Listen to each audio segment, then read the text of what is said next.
आनंद मठ। आनंद मठ और ऋषियों की अनमोल धरोहर को संजोएं।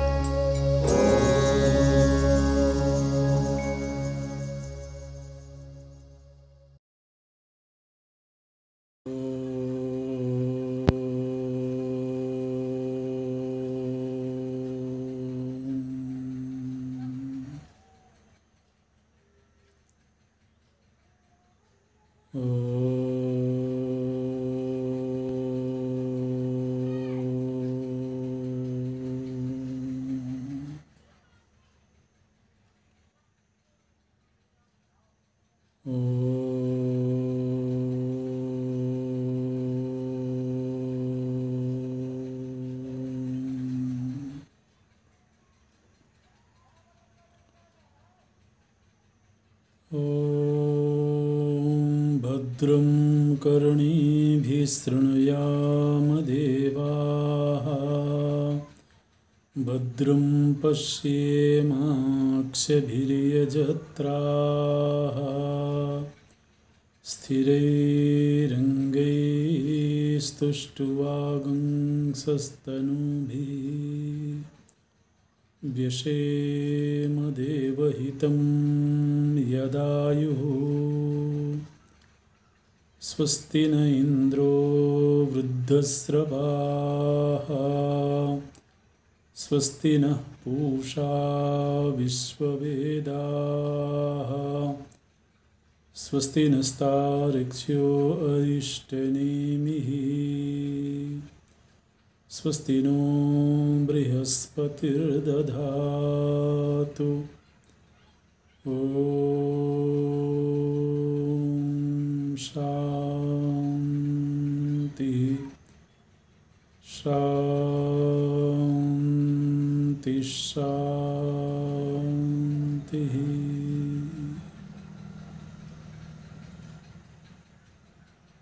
सच्चिदानन्दरूपाय विश्वोत्पत्त्यादिहेतवे तापत्रय विनाशाय श्रीकृष्णाय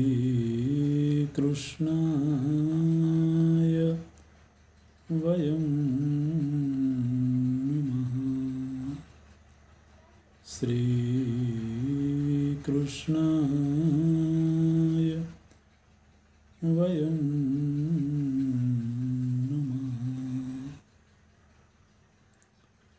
नारायणं नमस्कृत्य नरं चैव नरोत्तमं, देवीं सरस्वतीं व्यासं ततो जयमुदीरयेत्, ततो जयमुदीरयेत्।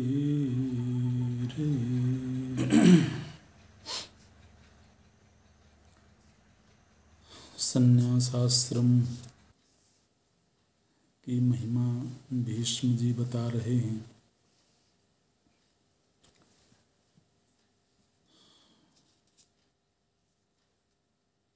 जब कोई व्यक्ति जागतिक उपलब्धियों से, सांसारिक उपलब्धियों से विरक्त हो जाता है और केवल आत्म तत्व ही जीवन का प्राप्तव्य शेष रहता है, तब संन्यासाश्रम का वर्ण करना होता है। बोलते हैं विजानताम मोक्ष एष श्रमः स्याद् अविजानताम, मोक्षयानमिदं कृत्स्नं विदुषां हारितो ब्रवीत। जो समझदार लोग हैं, जो शास्त्रों को जानते समझते हैं, उनकी दृष्टि में संन्यास मार्ग, संन्यासाश्रम मोक्ष का साधन है, मोक्ष रूप है। और अज्ञानियों के लिए, नासमझों के लिए संन्यासाश्रम भी केवल श्रम मात्र है। तो फिर कोई भी आश्रम हो, एक आश्रम से अभिमान करके दूसरे अभिमान की निंदा स्तुति करते हैं। गृहस्थाश्रम से अभिमान होगा तो संन्यासाश्रम की निंदा की जाएगी, संन्यासाश्रम से अभिमान होगा तो गृहस्थ की निंदा की जाएगी। तो किसी भी दूसरे आश्रम के प्रति हेय दृष्टि इस बात का प्रमाण है कि व्यक्ति ने एक आश्रम से अभिमान करके बैठा है। अभिमान ही तद व्यतिरिक्त के प्रति हेय दृष्टि को जन्म देता है। ऐसे इसलिए हर आश्रम की अपनी एक महिमा है, हर आश्रम के कुछ कर्तव्य हैं, शास्त्र सम्मत हैं। तो कोई भी आश्रम निंदा अथवा स्तुति का हेतु नहीं होना चाहिए। इसी तरह से वर्ण के संदर्भ में भी है।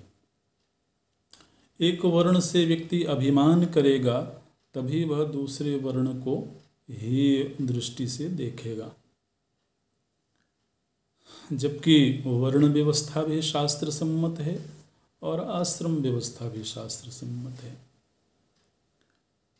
उस आश्रम अथवा वर्ण में रह करके व्यक्ति यदि तदनुरूप कर्तव्य न करता हो तो फिर वो किसी भी वर्ण अथवा आश्रम में रहने वाला व्यक्ति हेय होगा, निंदनीय होगा। तो संन्यास आश्रम का मुख्य जो कर्तव्य है वह मोक्ष साधन है। ऐसे इसलिए विद्वानों ने, शास्त्र के जानने वालों ने संन्यास आश्रम को मुख्य रूप से मोक्ष रूप ही माना है। तो ये संन्यास आश्रम की महिमा हम लोग देख रहे थे। आगे युधिष्ठिर जी ने पूछा कि हमें कब ऐसे आश्रम की प्राप्ति होगी, हम कब पूरी तरह से सांसारिक कर्तव्यों से निवृत्त होकर के, विरक्त होकर के और संन्यास आश्रम को प्राप्त करेंगे, ऐसा कब होगा। कदा वयं करिष्यामः संन्यासं दुःख संज्ञकम् दुःखमेतत् शरीराणां धारणं कुरु सत्तमा। तो भीष्म जी से पूछते हैं कि क्या हमारे जीवन में भी इस तरह का अवसर उपलब्ध होगा जब हम संन्यास का अवलंबन करेंगे और सांसारिक कर्तव्यों से निवृत्त होकर के और केवल मोक्ष साधन का आश्रय लेंगे। तो भीष्म जी उत्तर देते हैं और उत्तर के प्रसंग में एक कथानक, एक इतिहास सुनाते हैं। वह इतिहास वृत्रासुर के संदर्भ से है।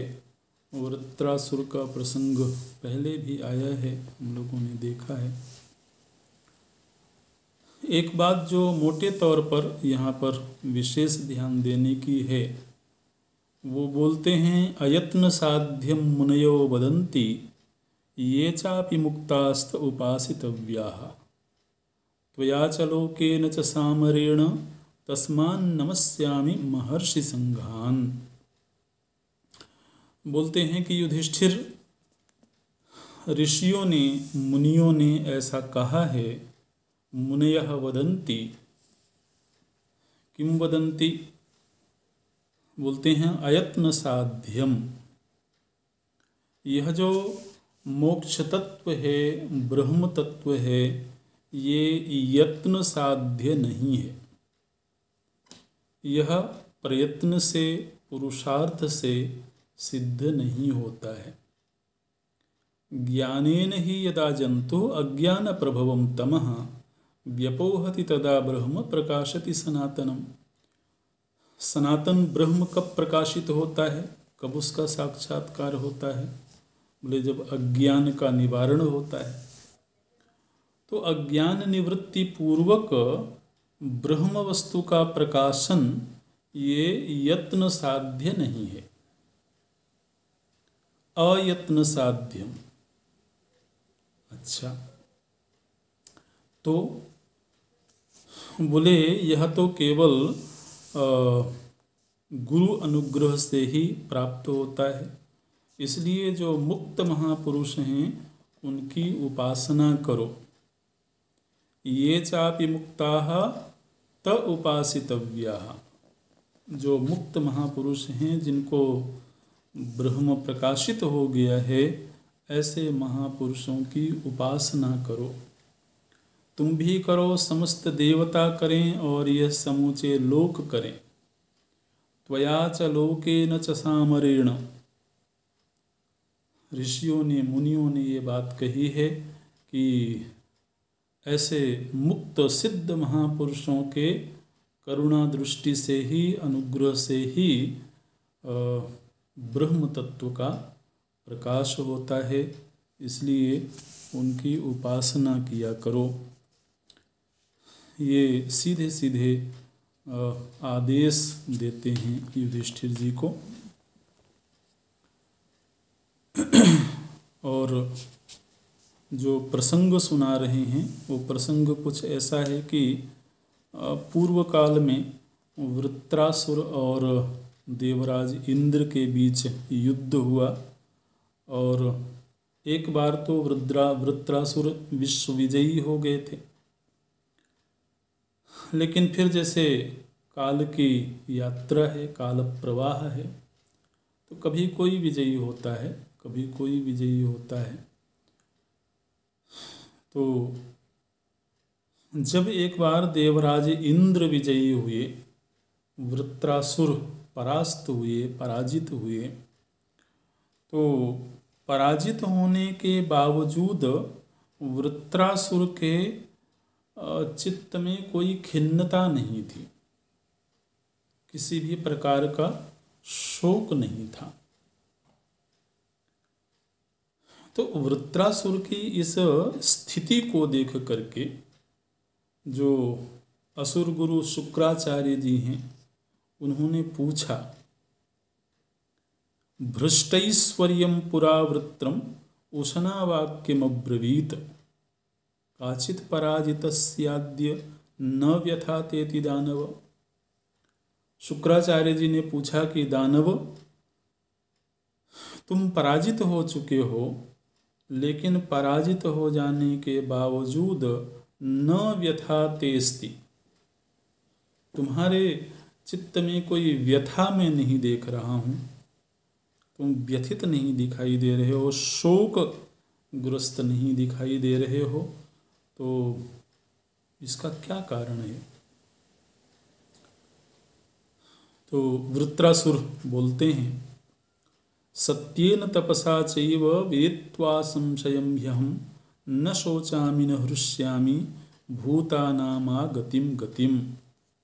बोलते हैं कि मैंने सत्य और तप के प्रभाव से ये जान लिया है कि जीवों का आवागमन स्थायी नहीं है, न तो आना स्थायी है और न ही जाना स्थायी है। कोई भी उपलब्धि चिरकाल तक नहीं रह सकती है, कोई भी ऐश्वर्य, कोई भी राजपद चिरकाल तक नहीं रह सकता है। कल मेरे पास था, आज इंद्र के पास में है, तो इंद्र के पास में भी स्थायी नहीं है। इस रहस्य को मैं जान गया हूँ। काल से प्रेरित होकर के ही जीव को कभी अपने पाप कर्म का फल मिलता है और कभी पुण्य कर्म का फल मिलता है। काल संचोदिता जीवा मज्जन्ति नरके वशाः परितुष्टानि सर्वाणि दिव्यान्याहुः मनीषिणः। मनीषियों ने ऐसा कहा है कि काल ही किसी जीव को पुण्यमय लोकों में ले जाता है तो किसी को पापमय लोकों में ले जाता है। इसलिए अब किसी भी उपलब्धि अथवा अनुपलब्धि से ना तो मैं हर्षित होता हूँ और न ही मेरा मन खिन्न रहता है। मैं सहज स्थिति में रहता हूँ। मैं जीवों को जन्म और मरण के चक्कर में पड़ा हुआ देखता हूँ और शास्त्रों ने कहा है कि ये सब कर्मजन्य गतियाँ हैं। तिर्यक गच्छन्ति नरकम मानुषम दैवमेव च सुख दुखे प्रिये द्वेषे चरित्वा पूर्वमेव। तो ये चर्चा वृत्रासुर और शुक्राचार्य जी के मध्य हो रही है। वृत्रासुर ने कहा कि भगवान, जिस समय पर मेरे ऊपर विजय प्राप्त करने के लिए इंद्र मेरे सन्मुख उपस्थित हुआ था, उस समय पर मैंने इंद्र के साथ भगवान श्री हरि को भी देखा था। भगवान नारायण को भी मैंने उस समय पर देखा था, मैंने उनका दर्शन किया था।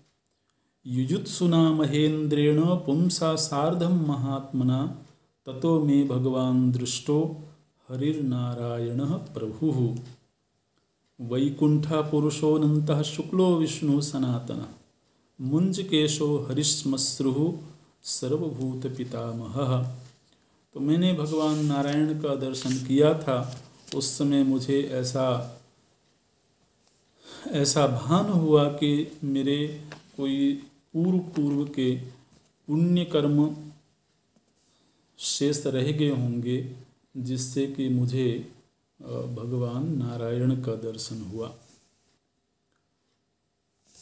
तो मैं भगवान नारायण के विषय में और थोड़ा जानना चाहता हूँ, उनके रहस्य को जानना चाहता हूँ।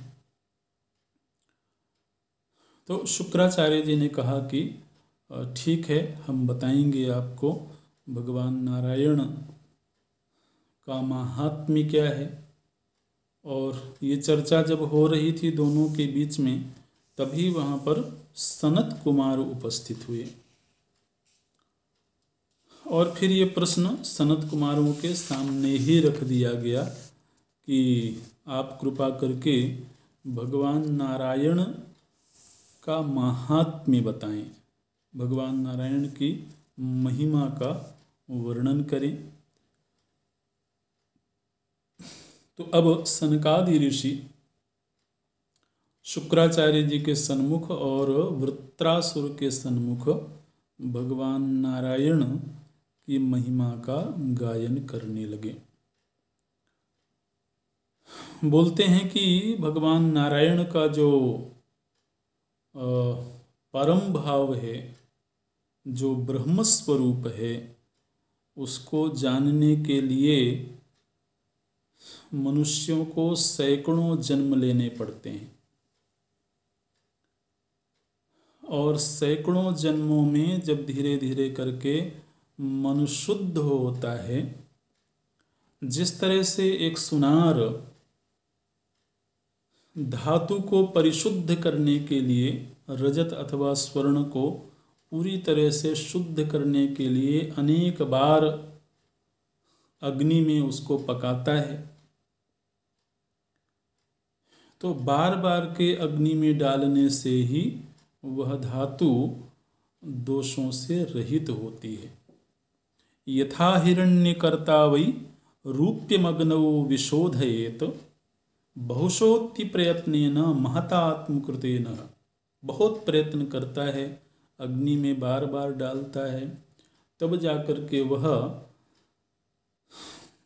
धातु को शुद्ध करता है। ठीक इसी तरह से यह जो जीव है, यह बार बार जब जन्मों को धारण करता है तो अनेक जन्मों में किए हुए सत्कर्मों से जब चित्त का शुद्धिकरण होता है, तभी फिर वह भगवान नारायण के स्वरूप को जानने में समर्थ होता है। किंतु यदि बहुत मेहनत किया जाए, बहुत पुरुषार्थ किया जाए, समदम आदि संपत्तियों का बहुत लगन के साथ में संपादन किया जाए, तो एक जन्म में भी मन शुद्धि हो सकती है। यथा च अल्पेन माल्येन वासितं तिलसर्षपं न मुंचति स्वकं गंधम तद्वत् सूक्ष्मस्य दर्शनम। एक और दृष्टांत देते हैं। जैसे कि तिल अथवा सरसों का जो तेल होता है, अगर शुद्ध सरसों का तेल हो तो उसमें बड़ी तीव्र गंध होती है। अब यदि उस सरसों के तेल में थोड़ा सा पुष्प डाल दिया जाए, तो थोड़ा सा पुष्प डाल देने से भी सरसों के तेल के गंध में कोई बहुत परिवर्तन नहीं होगा, है ना।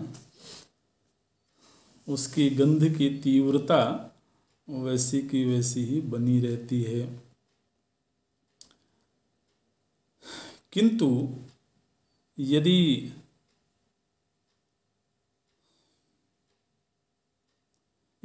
उसी तेल में सुगंधित पुष्पों को बार बार डाला जाए, डाल करके फिर निकाल दिया, फिर डाल के फिर निकाल दिया, बहुत सुगंधित पुष्प हों, तो बार बार के ऐसा करने से धीरे धीरे करके वह सरसों का तेल अपने गंध को छोड़ देता है और पुष्प की गंध को धारण कर लेता है। ये दृष्टांत देते हैं। तदेव बहुभिः माल्यैः वास्यमानं पुनः पुनः विमुंचति स्वकं गंधम। स्वकं गंधम विमुंचति, फिर वह तेल अपने गंध को छोड़ करके माल्य गंधे च तिष्ठति, उस पुष्प के ही गंध को स्वीकार कर लेता है। ठीक इसी तरह से यह जो जीव का मन है, यह सांसारिक गंधों से ओतप्रोत है।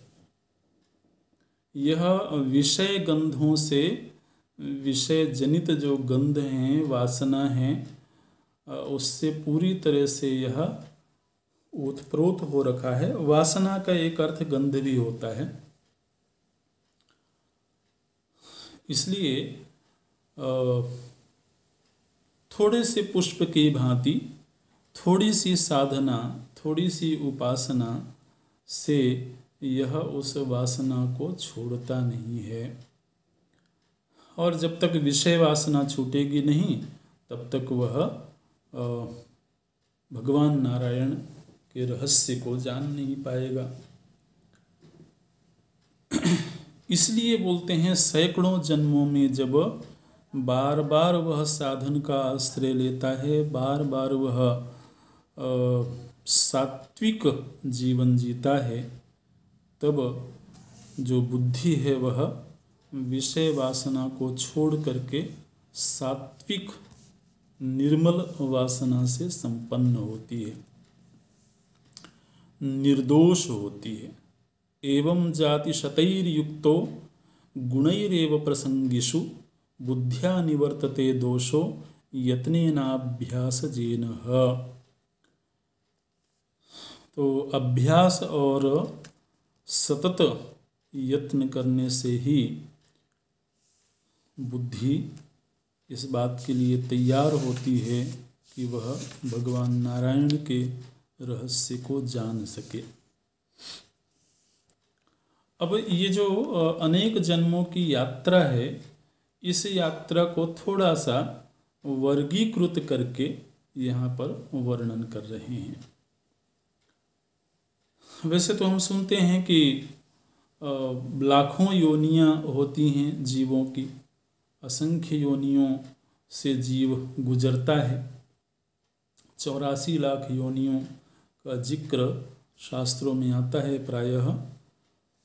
तो इन सभी योनियों को थोड़ा और व्यवस्थित करके यदि वर्गीकृत करके अध्ययन किया जाए तो यहाँ पर 6 वर्ग बनाए गए। 6 वर्ग में जीव की समस्त योनियों का एक मोटा मोटा विभाग किया गया। एक चिंतन का एक तरीका है, विचार की एक पद्धति है। बोलते हैं कि प्राणियों के 6 वर्ण होते हैं, ऐसे बोलते हैं। षड जीव वर्णाः परमं प्रमाणम। प्राणियों के 6 वर्ण होते हैं। यहाँ पर वर्ण का अर्थ ब्राह्मण क्षत्रिय आदि नहीं, वर्ण का अर्थ सीधे सीधे रंग है। और रंग में भी सीधे उसका वाच्यार्थ ही नहीं है, बल्कि केवल एक एक वर्ग को इंगित करने के लिए, एक वर्ग को नाम देने के लिए एक एक वर्ण नाम दिया गया। तो बोलते हैं कि समस्त प्राणी जगत के 6 वर्ण होते हैं। क्या क्या? कृष्ण, धूम्र, नील, रक्त, हरिद्रा और शुक्ल। षड्जीव वर्णाः परमं प्रमाणं कृष्णो धूम्रो नीलमथास्य मध्यम रक्तम पुनः सह्यतरम सुखम तु हरिद्रवर्णम सुसुखम च शुक्लम। अच्छा, तो ये 6 वर्ण में प्राणी समुदाय की क्या व्याख्या है? तो सबसे जो निचली स्थिति है जीव की, इस जीव यात्रा में, जीवन यात्रा में जो सबसे निचली स्थिति है, सुख के संदर्भ से, सुख और अवसर योनियों में जब भी विभाग करना हो तो उसमें विभाग का एक मापदंड होता है सुख। किस योनि में रह करके कितना सुख है, तो सुख एक पैमाना बनता है विभाग का। दूसरा पैमाना बनता है बुद्धि, विवेक। तीसरा पैमाना बनता है अध्यात्म के अवसर। आध्यात्मिक यात्रा, मोक्ष की यात्रा के अवसर किस योनि में कितनी मात्रा में उपलब्ध हैं, तो इसके आधार पर भी योनियों का विभाग किया जाता है। तो जिसमें सुख की अत्यंत न्यूनता है, सबसे निचली स्थिति है, उसको बोलते हैं कृष्ण वर्ण। कृष्ण वर्ण की व्याख्या क्या है? तो बोलते हैं कि जिस योनि में तमोगुण की अधिकता हो, मात्रा की दृष्टि से तमोगुण अत्यधिक मात्रा में हो और रजोगुण सम स्थिति में हो, सत्वगुण अत्यंत न्यून स्थिति में हो, तो उसको कृष्ण वर्ण बोलते हैं। उसमें मुख्य रूप से स्थावर योनियां आती हैं। स्थावर में वृक्ष आदि। तो वृक्ष, लता, गुल्म इत्यादि जो स्थावर हैं, स्थिर रहने वाले जो प्राणी हैं, तो वो इसमें आते हैं कृष्ण वर्ण में। अच्छा, फिर इससे थोड़ा सा ऊपर की स्थिति क्या है, बोले कि जहाँ तमोगुण की तो अधिकता है, लेकिन तमोगुण के नीचे सत्वगुण है, सत्वगुण समस्थिति में है, और रजोगुण अत्यंत न्यून स्थिति में है। पिछले वाले में सत्वगुण अत्यंत न्यून स्थिति में था। तो इस तरह का जब समीकरण गुणों का होता है तो उसको धूम्र वर्ण बोलते हैं। धूम्र वर्ण, यह जो धूम्र वर्ण है इसमें पशु और पक्षी, तिर्यक और द्विज आदि पशु पक्षी की जो योनियां हैं वो इस श्रेणी में आते हैं, धूम्र वर्ण। अच्छा, फिर इससे थोड़ा और ऊपर जाते हैं तो उसमें तमोगुण की जगह रजोगुण की अधिकता हो जाती है। रजोगुण की अधिकता, फिर उसके नीचे सत्वगुण, और सबसे निचले स्तर पर तमोगुण होता है। तो इस स्थिति में जो प्राणी होते हैं उनको नील वर्ण की श्रेणी में रखा गया है। और ये कौन है, तो बोले ये मनुष्य हैं। तो मनुष्यों की जो श्रेणी है वो इस तीसरे क्रम में ही आ गई। नील वर्ण की दृष्टि से विभाग किया गया। अच्छा, इसमें गुणों का समीकरण क्या बताया गया है, तो बोले रजोगुण की अधिकता है। अच्छा, सत्वगुण को उसके नीचे नहीं रखा गया, बल्कि सत्वगुण को सबसे नीचे रखा गया है। सत्वगुण न्यूनतम स्थिति में है और तमोगुण मध्य स्थिति में है। तो ये नील वर्ण मानव सर्ग इसमें आता है। और वहीं रज की जगह अगर सत्वगुण आ जाए, सत्वगुण ऊपर चला गया और तमोगुण न्यून हो गया और रज मध्यम स्थिति में है, तो उसको बोलते हैं रक्तवर्ण। रक्तवर्ण, लाल रंग। ये क्या है, बोल लेते हैं इसको अनुग्रह सर्ग। देवताओं में दो विभाग किए गए। ये अपने अपने ढंग से विचार की शैली है। इन विचारों का अध्ययन करने से कुछ न कुछ सीखने को मिलता ही है। तो देवताओं में दो विभाग कर दिए गए, एक अनुग्रह सर्ग है और एक देव सर्ग है। अनुग्रह सर्ग का मतलब वो देवता जो हमारे इंद्रियों के अनुग्राहक देवता हैं, हमारी इंद्रियों के ऊपर जो अनुग्रह करने वाले देवता हैं, तो उनको अनुग्रह सर्ग में रखा गया है। उनको रक्तवर्ण की श्रेणी में रखते हैं। अच्छा, फिर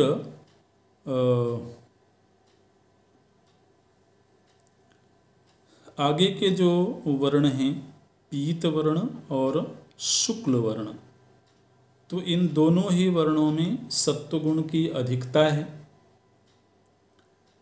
अनुग्रह में भी सत्वगुण की अधिकता थी, केवल रजोगुण और तमोगुण के मात्रा में अंतर आता है।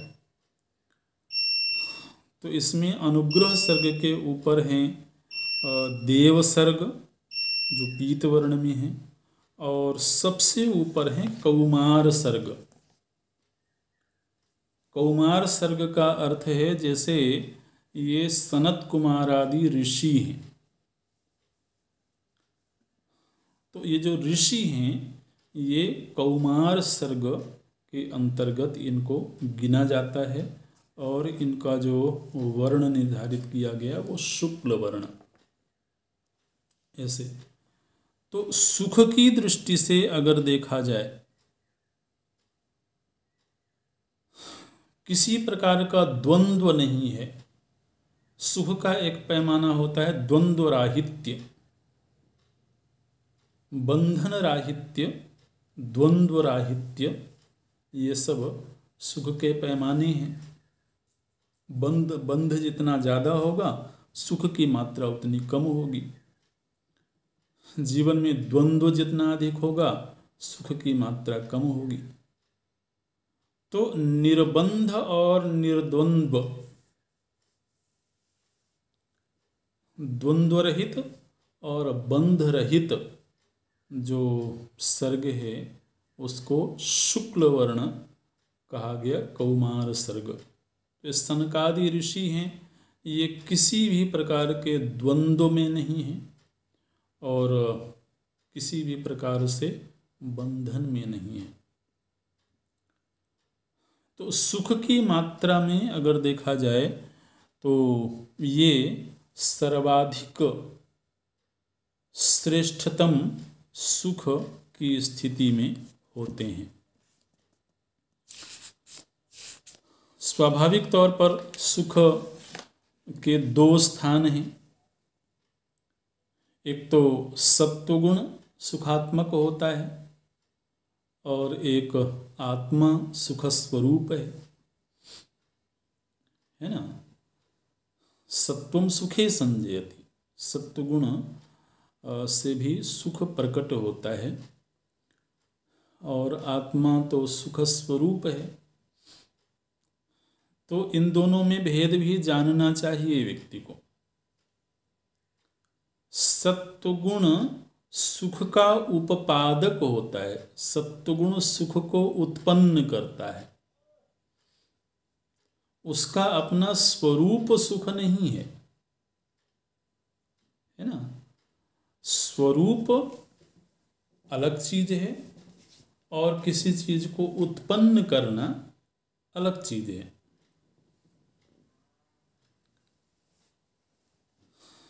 तो सत्वगुण सुख स्वरूप नहीं है बल्कि वह सुख का उपपादक होता है, सुख को उत्पन्न करता है।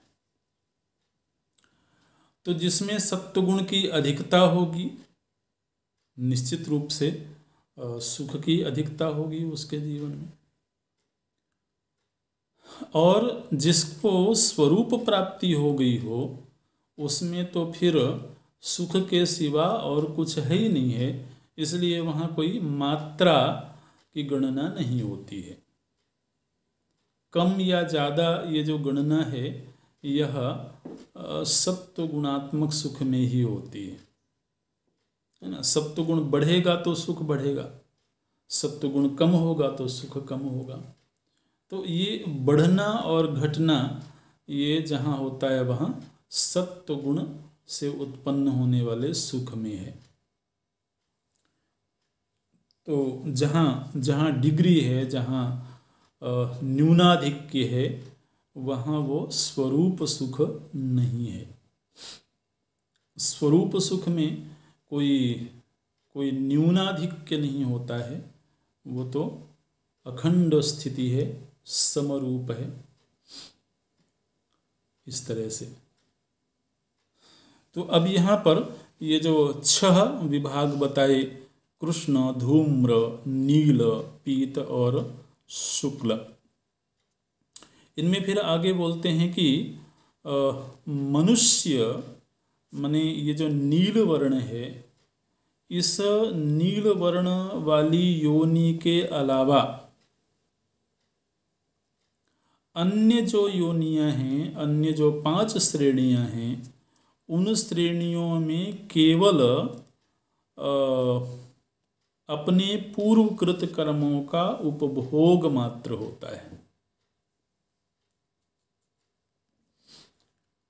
यदि शुभ कर्म का संचय है तो सुख का उपभोग होगा, और यदि पाप कर्म का संचय है तो दुख का उपभोग होगा। तो मानवेतर, मानव से इतर अन्य जो श्रेणियां हैं उनमें केवल सुख दुख का उपभोग ही प्राप्त होता है, वहाँ कर्म का संचय नहीं होता है। तो मनुष्य ये लगभग मध्य की योनि है। तो इस योनि में सुख और दुख दोनों का संयोग है।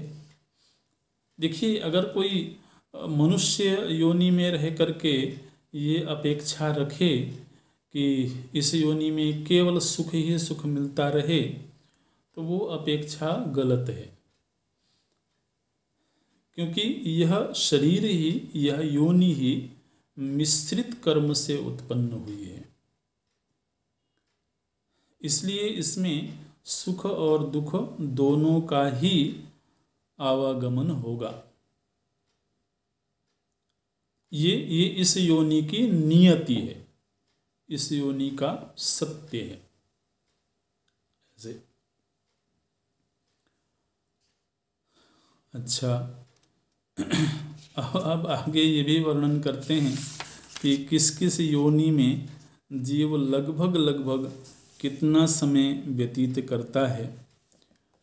तो हालांकि वो तो अपने अपने कर्म के अनुसार तय होता है, लेकिन फिर भी कुछ मानक भी बने हुए हैं, कुछ स्टैंडर्ड नियम भी बने हुए हैं। तो उसकी चर्चा करते हैं। एक प्रसंग यहाँ पर देखने को मिला। बोले कि प्रजा विसर्गम तु सशेष काले स्थानानि स्वान्येव सरन्ति जीवाः निःशेषतस्तत्पदं यान्ति चान्ते सर्वे देवा ये सदृशा मनुष्याः। तो जिस समय पर प्रलय काल हो, जब प्रलय का समय आया, तो प्रलय का मतलब समष्टि जीवों की मृत्यु है ना। व्यष्टि मृत्यु जो होती है उसमें तो ये बात तय है कि जिस जीव का उस योनि में रहते हुए जब प्रारब्ध पूरा होगा तब उसको मृत्यु की प्राप्ति होगी।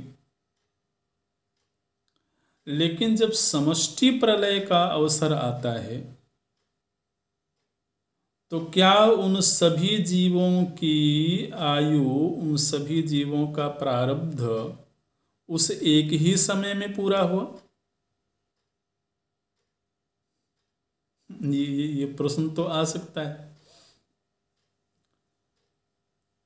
जब प्रलय का काल होगा उस समय पर कोई छोटा सा बालक होगा, कोई शिशु होगा, कोई युवा होगा, कोई वृद्ध होगा।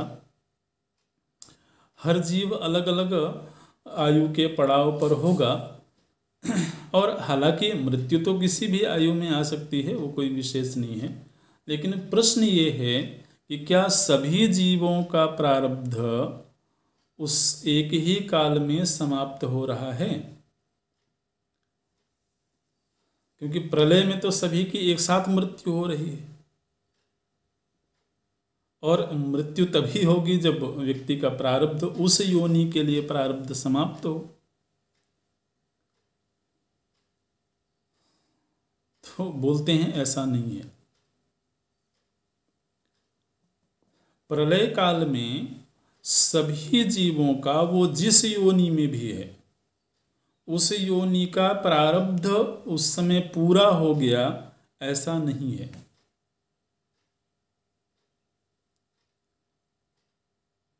बल्कि जिस योनि में रहते हुए व्यक्ति का प्रारब्ध यदि शेष है,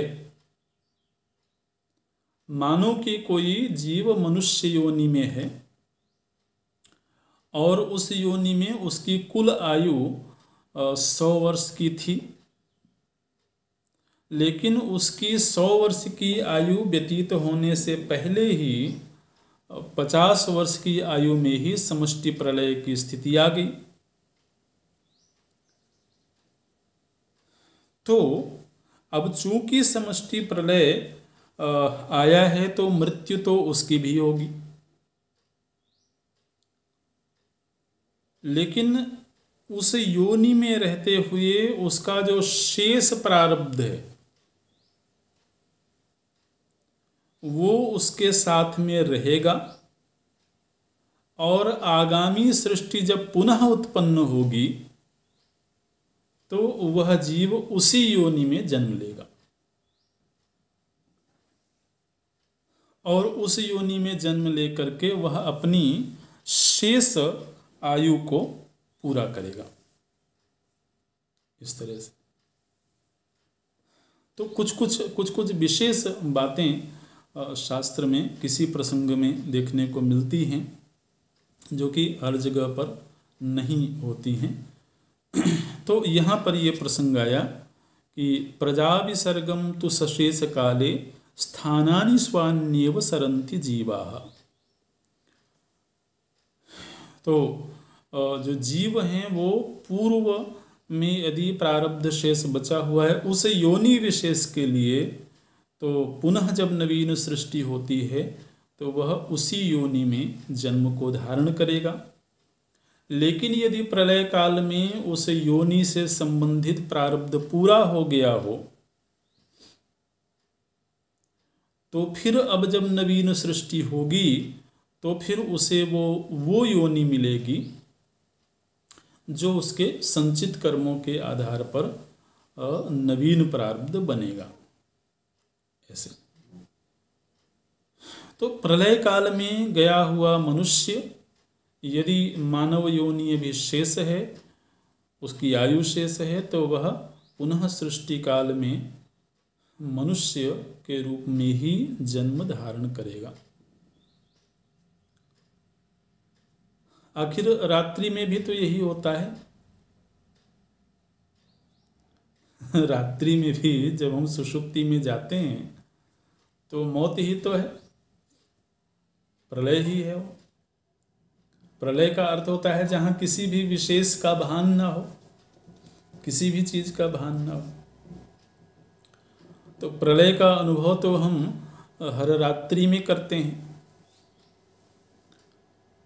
तो वहाँ किसी भी व्यक्ति, वस्तु, स्थान, संबंध, भाव, विचार, किसी भी चीज का भान नहीं है। लेकिन जब पुनः जगते हैं अगली सुबह तो हम अपने आप को मनुष्य योनि में ही पाते हैं। क्यों?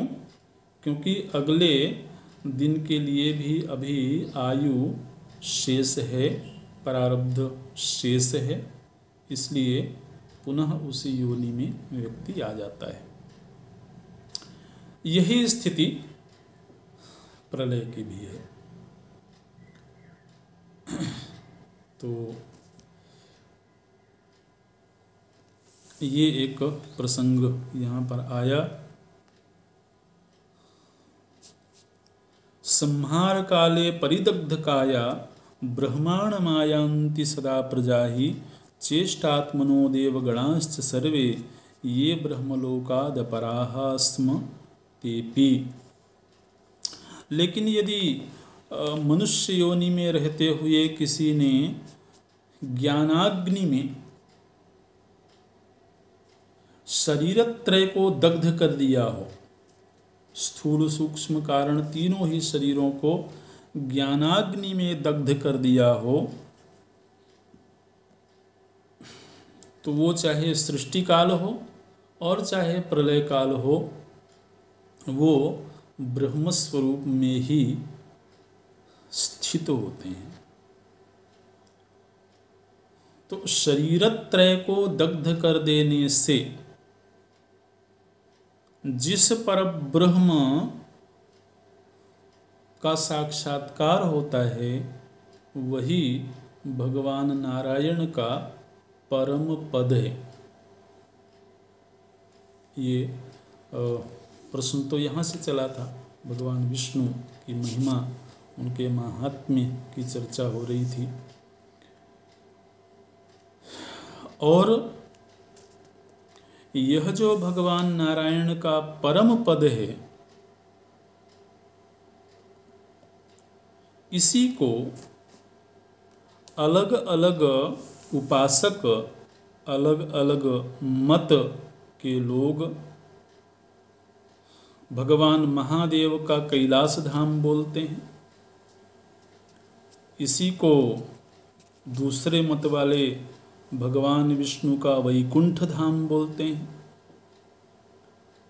इसी को अन्य मत वाले ब्रह्मा जी का सत्यलोक बोलते हैं, भगवान अनंत का धाम बोलते हैं, गोलोक अथवा साकेत बोलते हैं।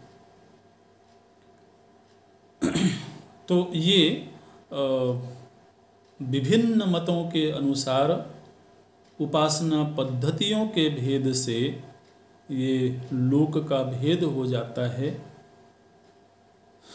किंतु जिसको विशुद्ध बोध प्राप्त हो गया है, उसकी दृष्टि में वह केवल ब्रह्म तत्व मात्र है।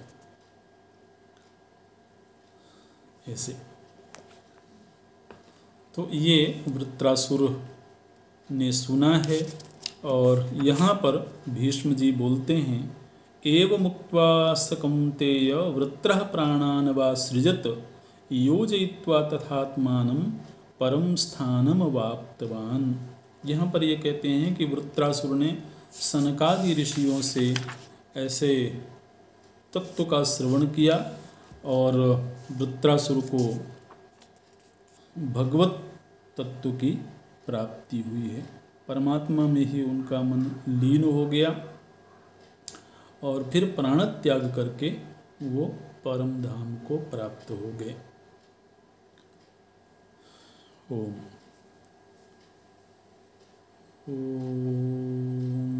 पूर्णमदः पूर्णमिदं पूर्णात् पूर्णमुदच्यते पूर्णस्य पूर्णमादाय पूर्णमेवावशिष्यते।